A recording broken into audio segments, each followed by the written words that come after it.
चलिए दोस्तों, आप सभी का अभिवादन है। मैं देवेश कुमार पाठक, एस्ट्रोलॉजर, आप सभी का अपने YouTube चैनल अल्टीमेट ज्योतिष गुरु में हृदय से स्वागत करता हूं। मैं पीछे आपको इंडिया के बारे में कुछ वीडियोस दिए थे, तो आप में से सैकड़ों लोगों ने इस तरह का कंसर्न जाहिर किया था, चिंता जाहिर की थी कि सर इंडिया का होगा क्या। इंडिया वॉर में, मान लीजिए युद्ध में बाद में जाएगी तो फिर होगा क्या, उसका रिजल्ट क्या होगा, इंडिया हार जाएगी, इंडिया खत्म हो जाएगी। इस तरह की कंसर्न्स आप लोगों की लगातार मेरे पास आ रही थी, तो मैंने कहा आज आपको वो भी बताता हूं और साथ ही साथ इंडिया का विवेचन भी देता हूं। ये इंडिया का आपके सामने चार्ट है जिसका मैं आपको विवेचन देने वाला हूं कि आखिर इंडिया कितना स्ट्रांग है, क्या वास्तव में इसको पद्दलित किया जा सकता है, क्या वास्तव में इसको बर्बाद किया जा सकता है, क्या वास्तव में इसको गुलाम बनाया जा सकता है दोबारा से, मैं आपको बताने वाला हूं। उससे पहले दोस्तों आप सभी का बहुत बहुत धन्यवाद।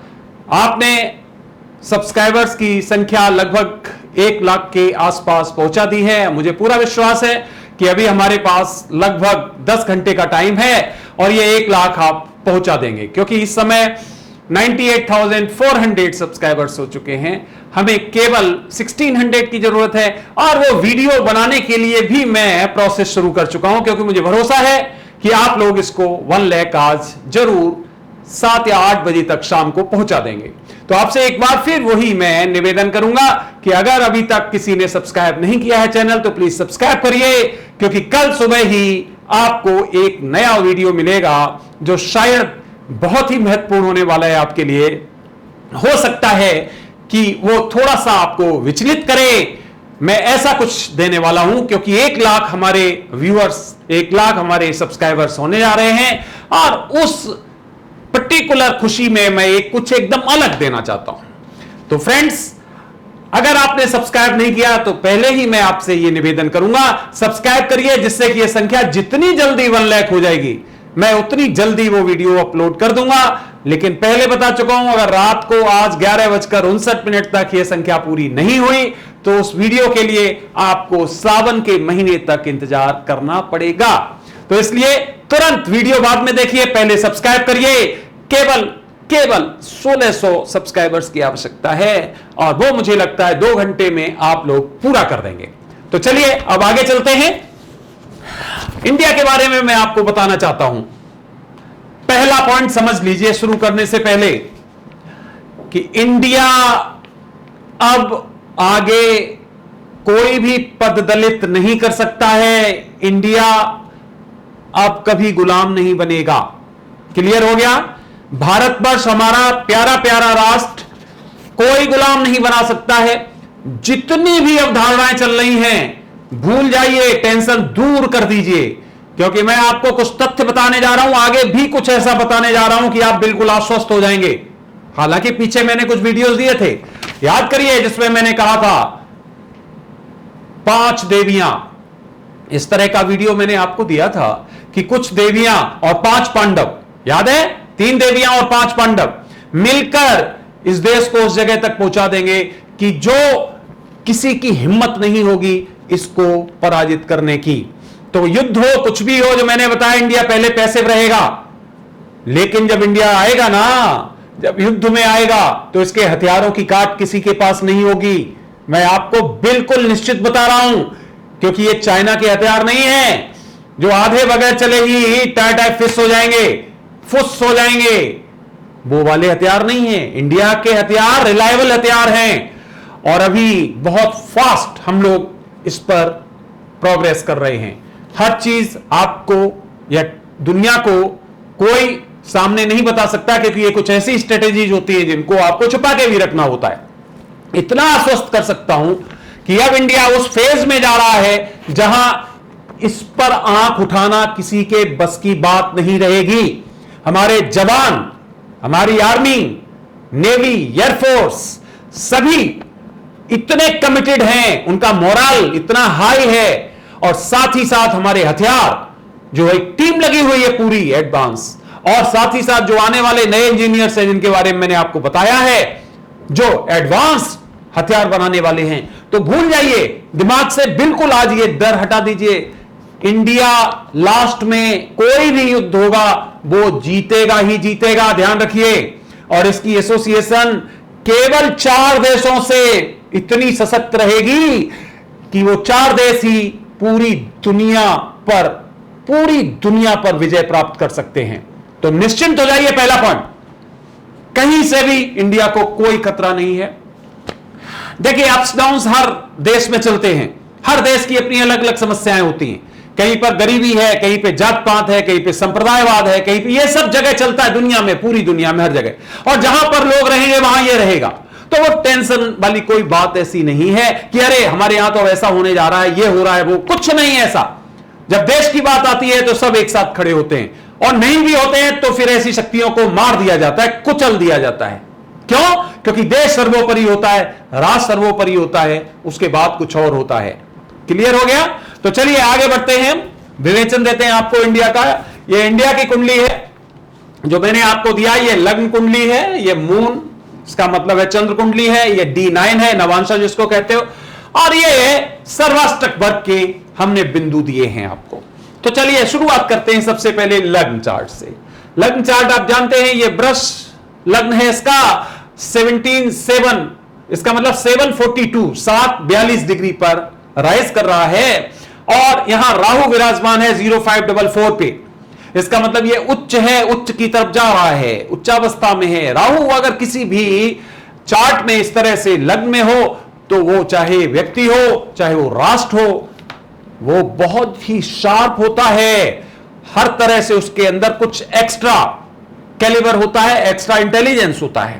तो सबसे पहला पॉइंट तो राहु उच्च का है, इसका मतलब लग्न में ही है।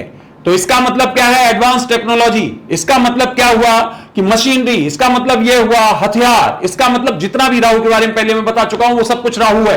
ये जितने भी हथियार देख रहे हो, मिसाइल्स देख रहे हो, बड़े बड़े आप पोत देख रहे हो, फिर आपके सैटेलाइट्स देख रहे हो, सब राहु है। क्लियर हो गया? तो राहु उच्च का है, पहला पॉइंट बिल्कुल। और केतु 7th में हो गया, वो भी उच्चावस्था में निश्चित तौर पे हो जाएगा, एक दूसरे के एक्सिस पे 180 डिग्री पे। तो ये है हमारे एसोसिएशन का। अब केतु यहां पर है तो एक बड़ी बात यह है कि इसके जो पड़ोसी एसोसिएशन है वो बहुत ज्यादा स्ट्रांग नहीं रह पाएगी। आप देख सकते हो, आप चाइना को देख सकते हो, पाकिस्तान को देख सकते हो, इवन आप नेपाल को देख सकते हो, इवन आपका बांग्लादेश भी कई बार इधर उधर हो जाता है, ढिल मुल हो जाता है। तो ये 7th हाउस आपके एसोसिएशन का होता है, एसोसिएशन ऑफ ऑल टाइप्स। तो निश्चित तौर पर यहां ये उच्च का केतु है, तो ये जरूर इस तरह के इन्फ्लिक्शंस या एफ्लिक्शंस देता रहेगा, बट ऐसा कंसर्न कहीं पर भी नहीं है। क्यों? उसका कारण क्या है? उसका कारण यह है कि राहु जब भी लग्न में होगा तो परिस्थितियों को बुद्धि से संभालने के लिए उसके पास ताकत होती है, क्योंकि 5, 7, 9 से देखिए ध्यान से, दोनों ट्राइंस को देख रहा है ये 5, 7, 9। तो इस तरह से ये कोई ऐसी विकट परिस्थिति नहीं है। चलिए आगे देखते हैं। अगर देखें एज ए होल शुरू में ही तो ये काल सर्प दोष से हमारी कुंडली ग्रसित है, लेकिन काल सर्प दोष बहुत एडवांसमेंट भी देता है, इतना एडवांसमेंट देता है कि इसके काल सर्प दोष के कई लोग राष्ट्रपति, प्रधानमंत्री या बहुत ऊंचाइयों तक गए हैं। वो मैं विवेचन पहले भी दे चुका हूं, आगे भी आपको कुछ दूंगा। चलिए आगे देखते हैं। 2nd हाउस में मार्स है, जेमिनी में, इसका मतलब यह हो गया मिथुन में मार्स है। 2nd हाउस क्या होता है? 2nd house you can call it अपना पड़ोसी वर्ग देख सकते हो, फैमिली होता है वैसे ये। तो फैमिली है, तो फैमिली में क्या है? हमारा फैमिली कौन हुआ? हमारा फैमिली पूरे राज्य हुए, हमारा फैमिली पूरा जो सेटअप हुआ इंटरनल वो हुआ, और साथ ही साथ जो पेरीफेरी है वो। तो यहां मार्स है, मार्स जो क्या है? अनफेवरेबल साइन में है। साइन इसका बहुत अच्छा नहीं है, बिकॉज क्या होता है, मार्स और मरकरी एक दूसरे के अगर देखें आप वैदिक ज्योतिष के हिसाब से देखें तो निश्चित तौर पर एक दूसरे के एनिमीज होते हैं। तो यहां पर क्या देखा, एनिमिक साइन में है या अनफेवरेबल साइन में है, तो हाँ ये परिस्थितियां निश्चित तौर पे हैं कि यहां पर भी डिफरेंस ऑफ ओपिनियन रहते हैं। आप देख सकते हो कि कोई भी एक अगर पॉलिसी ली जाए तो आपस में कई वर्ग हो जाते हैं, कई बट जाते हैं, और धीरे धीरे इतने वर्ग हो जाते हैं कि उनको संभालना मुश्किल। तो ये तो 2nd हाउस में है। ये लैंग्वेजेस का भी है अपना कटु सत्य, जो कटु बोलते हैं, बिटरनेस होती है, जो वो भी यहीं से चलता है। तो निश्चित तौर पे यहां पर बिटरनेस कितनी हो जाती है, कैसा एक दूसरे के बारे में बोलते हैं, इवन एक दूसरे के राज्य के बारे में, कई तरह की ऐसी प्रॉब्लम्स यहां से चलती हैं। तो ये सेकंड हाउस है। अब क्या हुआ कि थर्ड हाउस जो है वो ओवर क्राउडेड है। किस किस से? मून है, मरकरी है, सैटर्न है, वीनस है और सन है। यहां पर पांच पंचग्रही योग बन रहा है। अब पंचग्रही योग में सबसे पहले हम ले लेते हैं मून को। मून की डिग्री है 0359, अपनी ही राशि में है, कर्क राशि में। तो अपनी ही राशि में है और ये जो हाउस होता है बहुत ही इंपॉर्टेंट हाउस होता है, उपाच्य हाउस कहते हैं, आपको पता ही है। 3, 6, 10, 11 प्रोग्रेशन, उन्नति, आगे बढ़ना, इसीलिए इसे उपाच्य कहते हैं। तो अब ये थर्ड हाउस बहुत ही इंपॉर्टेंट होता है। ये अगर किसी का स्ट्रांग हो तो वो बहुत बड़ा खिलाड़ी भी बन सकता है, तो बहुत बड़ा नामी ग्रामी कोई अंडरवर्ल्ड का बंदा बन सकता है, तो वो बहुत ज्यादा कोई सेनापति बहुत बड़ा बन सकता है। थर्ड हाउस की होता है हमारे पराक्रम का। ये थर्ड हाउस जो है वो हमें इंस्टिंक्ट देता है लड़ने की, रियलिटीज ऑफ लाइफ को फेस करने की। अगर वो हमारे पास है थर्ड हाउस तो हम किसी भी परिस्थिति में डरेंगे नहीं। क्या है? 5 ग्रह। अब जरा इसको ध्यान से सुनिए, केवल देख लेना और ऐसे बता देना विदाउट डिग्री वो अनजस्टिफाइड होता है। हमें एक एक चीज को पता करना चाहिए कि आखिर क्या है। कई लोग कहते हैं कि मून और सन साथ में हो गया तो ये गलत हो गया, बोलते हैं कि ये अच्छा साइन नहीं है। आपको पता ही है मून और साइन एक होते हैं, अमावस्या को होते हैं, लेकिन डिग्रीज को खास ध्यान दीजिए। देखिए ध्यान से, 0359 पर मून है, अब 0359 पर और सन है 2759 पे, 2759 पे। कितना अंतर है देख सकते हो, 24 डिग्री का अंतर हो गया। तो 24 डिग्री का अंतर हो गया तो कोई इफेक्ट नहीं हुआ। अगर ये दोनों एक साथ हैं तो भूल जाइए कि मून के ऊपर इसका कोई भी इफेक्ट आया एट ऑल। पहला पॉइंट समझ लीजिए, इसका मतलब मून फ्री ऑफ एफ्लिक्शन है और बहुत स्ट्रांग है क्योंकि अपनी राशि में है। दूसरा देखिए आप, मरकरी 1340 पे है। Mercury is actually our intelligence. आप देख सकते हो कि मरकरी जिसके साथ होता है वैसा ही व्यवहार करने लगता है। अब चूंकि किसके साथ? सैटर्न और वीनस के साथ है। ये दोनों ही कैसे हैं? आपस में बहुत ही नेचुरल फ्रेंड्स हैं, एलाइज हैं। तो मरकरी इसी तरह का निश्चित तौर पर फल देगा। अब क्या हुआ कि मरकरी 1340 पे है, तो मरकरी और मून भी आपस में लगभग 10 डिग्री से अलग हैं। तो यहां आपस में इनका भी कोई क्लैश नहीं हुआ क्योंकि ये भी आपस में अनफेवरेबल माने जाते हैं। बट यहां फिर एक बार कोई किसी तरह का प्रॉब्लम नहीं है। एक ही राशि में हो जाना तो ये नहीं होता है कि वो एफ्लिक्ट हो गया एक दूसरे से, उसकी कम से कम डिग्रीज को देखना बहुत जरूरी है। That is the basic of astrology. आगे देखा हमने सैटर्न। अब सैटर्न देखिए, फिर यहां से हम देखते हैं तो 60 डिग्री आगे है। अब सैटर्न और मून का एक दोष बन जाता है जिसको विष दोष कहते हैं। अब देखिए ध्यान से, 3 से 20 तक कितना अंतर हो गया? 17 डिग्री का फिर अंतर हो गया एक बार। इसका मतलब है कि वो विष दोष भी पूरी तरह से प्रभावी नहीं होगा। आंशिक रूप से प्रभावी हो सकता है, पूरी तरह से प्रभावी नहीं होगा क्योंकि डिग्रीज में इतना अंतर है। तो देख लीजिए, सब में विशेष बात यह है, आज मैं पहली बार आपको यह ऐसा विवेचन दे रहा हूं इंडिया की कुंडली के बारे में जो आप डिफरेंशिएट कर सकते हैं, जो आपने पीछे के विवेचन देखे होंगे कि सब में डिग्रीज का यहां 10 का अंतर है, यहां फिर 7 का अंतर है, यहां फिर हम देखते हैं तो 2 का अंतर है। लेकिन यह फर्क इसलिए नहीं पड़ता क्योंकि ये दोनों नेचुरल एलाई हैं। ये तो वैसे ही एलाई हैं, ये तो वैसे ही, केवल सैटर्न और वीनस नेचुरल एलाई हैं। सैटर्न का और कोई एलाई नहीं है ऐसा नेचुरल।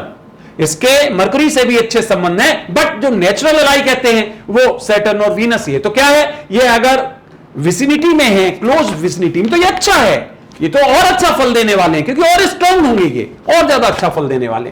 तो 2022 सैटर्न और वीनस, इसका मतलब ये हो गया कि ये मून से ये दोनों ही काफी दूर हो गए।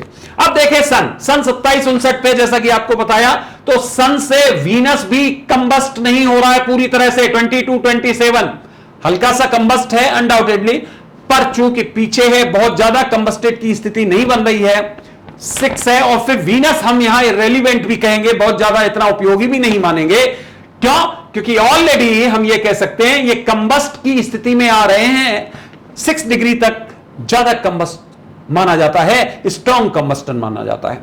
तो हम यहां पे कह सकते हैं कि ये परिस्थिति 5 के 5 जो है वो डिग्रीज में बहुत दूर हैं, इसलिए एफ्लिक्शन इनका आपस में कदापि नहीं माना जा सकता है। तो ये बहुत स्ट्रांग हो गया हमारा थर्ड हाउस। थर्ड हाउस बता चुका हूं, पराक्रम का हाउस है, उपाच्य हाउस है। ये इतने महत्वपूर्ण और थर्ड हाउस इतने सिग्निफिकेटर है, आगे बताऊंगा किसी दिन मैं आपको कि ये बहुत आगे, थर्ड हाउस बहुत ही की रोल अदा करता है किसी भी राष्ट्र के लिए, किसी भी व्यक्ति के लिए। चलिए आगे चलते हैं। जुपिटर 6th हाउस में ये बहुत अच्छी परिस्थिति नहीं है क्योंकि ये वीनस के साइन में है, बहुत अच्छी परिस्थिति नहीं है। लेकिन 6th हाउस आपको पता है फिर एक उपाच्य हाउस है, तो हम इसको बुरा भी नहीं कह सकते हैं क्योंकि उपाच्य हाउस में अगर कोई होता है 3, 6, 11, 10 तो फिर इतना ज्यादा उसको हम विपरीत नहीं मानते हैं। केतु के बारे में बता ही चुका हूं। अब आ जाइए जरा मून चार्ट पे। मून चार्ट पे ये जो पंच है ये पूरा यहां पर आ गया, जो हमारे 5 ग्रह एक साथ थे वो पूरे के पूरे लग्न में आ गए, स्ट्रांग बना दिया। और लग्न को सैटर्न भी है वहां पे जो मेहनत सिखाता है, हार्ड वर्क सिखाता है। तो वीनस भी है जो ठीक है हमें वो चीज सिखाती है जिसको लग्जरिटी भी कह सकते हो या धन धान्य भी कह सकते हो, प्रॉस्पेरिटी भी कह सकते हो। तो ये हमारा लग्न में हो गया तो हमारे लिए स्ट्रांग हो गया। ये आगे देखा हमने यहाँ 5th हाउस में केतु और 11th के बारे में भी बता चुका हूं, उपाच्य हाउस है, राहु यहां पर है। तो फिर एक बार जो है ये गेन्स के लिए बहुत महत्वपूर्ण होता है, लाभ के लिए बहुत महत्वपूर्ण होता है। तो ये दोनों ही यहां पर एक्सिस पे, तो ठीक है, परफेक्ट है। अब देखिए जरा D9 को। D9 जब हमने देखा तो हमने सैटर्न और वीनस को, देखिए सैटर्न यहां अपने साइन में 11th हाउस में और वीनस चूंकि एलाई है तो दोनों ही परफेक्ट हैं 11th हाउस में, गेन्स हमें मिलते रहेंगे निश्चित तौर पर। राहु फॉरेन 12th हाउस में, विदेशी अफेयर है, तो वहां निश्चित तौर पे जब 12th हाउस में है तो क्या है, कूटनीति सिखाता है। राहु कूटनीतिक है, राहु वो है जो सब कुछ छुपा हुआ है, कूटनीति छुपी हुई होती है। तो यहां हम देख रहे हैं हमारी कूटनीति निश्चित तौर पर 12th हाउस में राहु है, तो फॉरेन हमारा ठीक रहेगा। कूटनीति के मामले में हम परिस्थितियों के ऊपर जीत हासिल कर पाएंगे अनडाउटेडली। यहां देखिए मून और केतु, यह बहुत अच्छी परिस्थिति नहीं है क्योंकि ग्रहण योग दर्शाता है, मून और केतु साथ में है। But since it is in 6th house और ये मून का लियो, मून का फेवरेबल साइन है, तो इसलिए बहुत ज्यादा एफ्लिक्शन हम इसको नहीं कह सकते हैं। मरकरी भी 9th में है, मार्स यहां पर जो है दिग्बली होके 10th में है, तो ये बहुत परफेक्ट एक परिस्थिति दे रहा है क्योंकि ये हमारे काय का, इसको कहते हो कि ये हमारे करियर का, हमारे व्यक्तिगत रूप से। लेकिन जब देश की बात करते हैं तो ब्रॉडर सेंस में इसको लेंगे कि कितना विकास, क्या प्रोस्पेक्ट्स होंगे विकास के, तो वहां पर मार्स विराजमान है बहुत ही अच्छी परिस्थिति में। ये हमारे लिए और एक बहुत ही सुखद बात हम कह सकते हैं। आगे देखते हैं, जुपिटर 3rd में है, तो जुपिटर 3rd के बारे में आपको काफी विवेचन दे चुका हूं। अब आ जाइए ये सर्वाष्टक वर्ग के बिंदु हैं, पॉजिटिव बिंदु क्या है वो ये आए हैं आपके सामने। अब देखिए यहां महत्वपूर्ण यह है कि 44 पॉइंट्स जो है या 44 बिंदु जो है पॉजिटिव, वो किसको मिले हुए हैं, वो लग्न को मिले हुए हैं। इसका मतलब है बहुत स्ट्रांग, भारत कमजोर नहीं है, बहुत स्ट्रांग है। ये हमारी लगना होता है, ये हमारा पर्सनैलिटी, बॉडी, सब कुछ ये हमारा अस्तित्व होता है। तो यहां हम देख रहे हैं 44 पॉइंट्स पॉजिटिव बिंदु मैक्सिमम है पूरी की पूरी, अगर आप देखेंगे चार्ट में तो ये बहुत अच्छी बात है। इसका मतलब हम बहुत बली हैं, सशक्त हैं, स्टेबल हैं, ऐसा नहीं फ्लेक्सिबल कि कोई भी हमें कभी भी जो है झुका सकता है।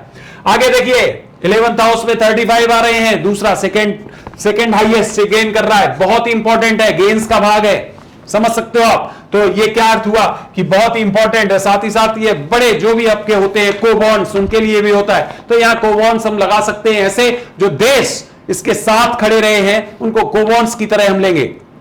तो ये हमें निश्चित तौर पर ये अच्छा वहां से हमें आउटपुट मिलने वाला है।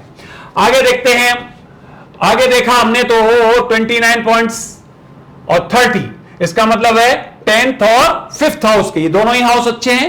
ब्रॉडर सेंस में 10th हाउस के बारे में बता चुका हूं आपको कि ये पूरा प्रोस्पेक्ट ब्रॉडर देता है, और 5th हाउस आपका इंटेलिजेंस होता है, आपका वो होता है जिसको आप एडवांसमेंट, टेक्नोलॉजिकल कहते हो, हायर, या इस तरह की चीजों को हम 5th हाउस से बिलोंग करते हैं, रिलेट करते हैं रादर। अब क्या हुआ कि अभी हमारे पास महादशा इसकी चल रही है मून की महादशा चल रही है और ये चलेगी 9 सितंबर 2025 तक। क्लियर हो गया? तो यहां पर इसकी परिस्थिति जैसी चल रही है, ठीक चल रही है, ऐसी रहेगी। बहुत ज्यादा एडवांसमेंट इतना नहीं होगा कि जिसको आप कह सकते हो एकदम मेस्मराइजिंग वाली स्थिति नहीं होगी। 9 सितंबर 2025 से 9 सितंबर 2032 तक मार्स की महादशा शुरू होगी। मार्स हम आपको बता चुके हैं, यहां 2nd हाउस में है और यहां बताया था हमने ये 10th हाउस में। यह महादशा निश्चित तौर पर हमें यहां पर एडवांसमेंट देगी। कुछ प्रॉब्लम्स निश्चित आएंगी क्योंकि मेलेफिक महादशा होगी, क्रूअल महादशा होगी, लेकिन फिर भी हमें यहां पर एडवांसमेंट मिलेगा। और लास्ट समझिए, इसके बाद जो महादशा आने वाली है वो है राहु की 9th of September 2032 से लेकर 9th of September 2050 तक। इसके बारे में मैं आपको पहले ही बता चुका हूं कि इस काल में भारत सिरमौर होगा, दुनिया का टेक्नोलॉजिकली सबसे आगे होगा, क्योंकि मैं आपको बता चुका हूं राहु यहां लग्न में उच्च का विराजमान है, और लग्न हमारा यहां पर भी बहुत स्ट्रांग है, यहां पर भी बहुत स्ट्रांग है, यहां पर भी बहुत स्ट्रांग है। तीनों जगह मैं बता चुका हूं, D9 में भी लग्न में सन विराजमान है। तो लग्न जो है वहां पर राहु विराजमान है, और उसकी महादशा शुरू होगी जब 2032 से 2050 तक।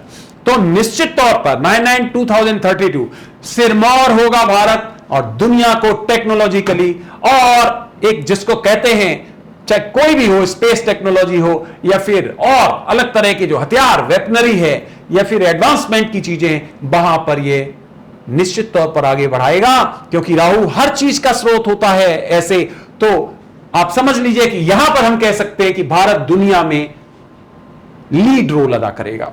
तो इसलिए भूल जाइए, ये वीडियो मुझे इसीलिए देना था, भूल जाइए, इंडिया के ऊपर कोई आंच आने वाली ऐसी नहीं है। देखिए, युद्ध होते हैं तो लॉस हर जगह होते हैं, ऐसा नहीं कि हमने कवच पहना हुआ है, हमारे भी जाएंगे लोग, कोई बात नहीं, ये तो चलेगा, ये तो दुनिया में खत्म नहीं किया जा सकता है, लेकिन इसका अस्तित्व खत्म हो जाएगा, लेकिन इस पर कोई कब्जा कर लेगा, लेकिन कोई गजवाए हिंद जैसी परिस्थिति बन जाएगी, लेकिन ऐसा होगा कि कोई आएगा कल चाइना और जैसे बकरी को पकड़ा जाता है पकड़ के बांध लेगा और बोला कि हिंदुस्तान हमारे कब्जे में आ गया। ऐसा कुछ नहीं है। या जैसे जल वाला पानी वाला सांप होता है, उसको पकड़ लिया, डर नहीं है, खा नहीं पाएगा, ऐसा कुछ नहीं है। इंडिया बहुत स्ट्रांग है, आप लोग आश्वस्त रहिए। निश्चित रूप से हम फाइट करने के लिए नहीं हैं, लेकिन अगर कोई हमसे युद्ध करेगा तो वो बहुत ज्यादा धूल धूसरित हो जाएगा, वो जमीन में मिल जाएगा। आपको मैं ये सुनिश्चित करता हूं कि आज की डेट में इंडिया बहुत पावरफुल है on the basis of this and also on the basis of material, और you can call it practical situation. इसलिए चिंता मत करिए, जो मटेरियल सिचुएशन है आज जो इंडिया की, या जो प्रैक्टिकल है, आप देखिए कोविड-19 से भी हमने बहुत ज्यादा सशक्त रूप से युद्ध किया है। आज दुनिया में सबसे कम रेट हमारे यहां है डेथ रेट। तो हम लड़ सकते हैं, यहां के व्यक्ति में, आप में, हम में उतनी ताकत है, हम ये कर सकते हैं, हम भूखे रह के लड़ सकते हैं, देश के लिए जुझारू बन के जी सकते हैं। तो आप बिल्कुल निश्चिंत हो जाइए। जिन जिन लोगों ने चिंता की है, चिंता मत करिए, India will win, will win, will win. कभी भी ऐसी परिस्थिति आई तो हमारे हथियार सबसे ऊपर दिखाई देंगे, सबसे रिलायबल दिखाई देंगे, सबसे ट्रस्टफुल दिखाई देंगे। और मैं आपको निश्चित कर सकता हूं कि अभी जो आने वाली पीढ़ी है, जो मैंने वीडियो आपको दिया है, वो उनका याद रखिए कि वो दुनिया को कहीं से कहीं ले जाने वाले हैं। वो कुछ देवियां और कुछ देव हमने नाम दिया है उनका। तो चिंता मत करिए, काम कर रहे हैं वो। ऐसा नहीं कि वो 50 साल बाद आने वाले, काम कर रहे हैं। आपको पता चल जाएगा वो एक एक प्रोग्रेस जब सामने आने वाली है, कैसे हम कॉस्मोस में, या कैसे हम सैटेलाइट टेक्नोलॉजी में, कैसे हम मिसाइल टेक्नोलॉजी में, या कैसे हम आपके जिसको कहते हो लेजर टेक्नोलॉजी में आगे बढ़ रहे हैं, आपको खुद पता चल जाएगा। तो फ्रेंड्स, ये वीडियो देने का मेरा यही मकसद था। मुझे लगता है अब आप बिल्कुल आश्वस्त हो गए होंगे। बिल्कुल चिंता मत करिए, पहले तो युद्ध को टाला जाएगा, और अगर युद्ध नहीं टलता है तो जो युद्ध हमसे करेगा वो बर्बाद होगा, बुरी तरह से बर्बाद होगा, और लास्ट में उसको मुंह की खानी पड़ेगी। तो बस इस वीडियो में बस इतना ही। अगला वीडियो में आपको फिर किसी महत्वपूर्ण मुद्दे पर दूंगा। और याद रखिए, वो जो मैंने बताया है उस काम को तुरंत, अगर सब्सक्राइब अभी भी नहीं किया तो तुरंत कर लीजिए, और इसको संख्या को 1 लाख पहुंचाइए। मैं वीडियो की तैयारी कर रहा हूं, मेरी पूरी तैयारी यह है कि आप कल सुबह जब उठें, क्योंकि आज सोमवार है, मुझे आज ही ये काम करना है, आज नहीं हो पाया तो फिर सावन में करेंगे। तो इसलिए निश्चित तौर पर आप इसको सब्सक्राइब करिए, और इसको जैसे ही 1 लाख की उधर हमने लगा रखा है उसका अलार्म, जैसे ही 1 लाख का हुआ वैसे ही हमारा वीडियो बनके तैयार होगा और हम उसको लोड कर देंगे। चाहे 6 बजे आज शाम को हो, चाहे 7 बजे हो, चाहे 8 बजे हो, चाहे 9 बजे हो, 11 बजे हो तो भी हम इसे लोड करेंगे। तो इसलिए तुरंत सब्सक्राइब करिए प्लीज और अगले वीडियो के लिए तैयार रहिए। तो थैंक यू वेरी मच, आपने ये वीडियो गंभीरता से देखा, उसके लिए बहुत बहुत धन्यवाद। और हिंदुस्तान, हमें गर्व है कि हम हिंदुस्तान में पैदा हुए हैं, यही मर जाएंगे, इसी के लिए मर जाएंगे, चाहे कुछ भी करना पड़ेगा वो करेंगे। अगर भूखे रह के भी हमें इसकी अस्मिता बचानी पड़ेगी तो हम बचाएंगे, पीछे नहीं हटेंगे। सबसे पहले राष्ट्र और उसके बाद हम सब। तुम चिंता मत करिए, जहां 1 अरब 36 करोड़ लोग हैं, जिधर को झुक जाएंगे बर्बादी कर देंगे, लेकिन अपनी तरफ से युद्ध नहीं करेंगे, क्योंकि हम उस संस्कृति को बिलोंग करते हैं जो कहती है कि पूरी की पूरी वसुधैव कुटुंबकम, वसुधैव कुटुंबकम, पूरी वसुधा ही हमारी कुटुंब है। तो हम लड़ने नहीं जा रहे किसी से, लेकिन अगर हम पर कोई कब्जा करना चाहेगा, हमें कोई पददलित करना चाहेगा, तो फिर हम पीछे नहीं हटेंगे। तो फ्रेंड्स, बिल्कुल आश्वस्त हो जाइए। थैंक यू वेरी मच, नमस्कार एंड ओम नमः शिवाय।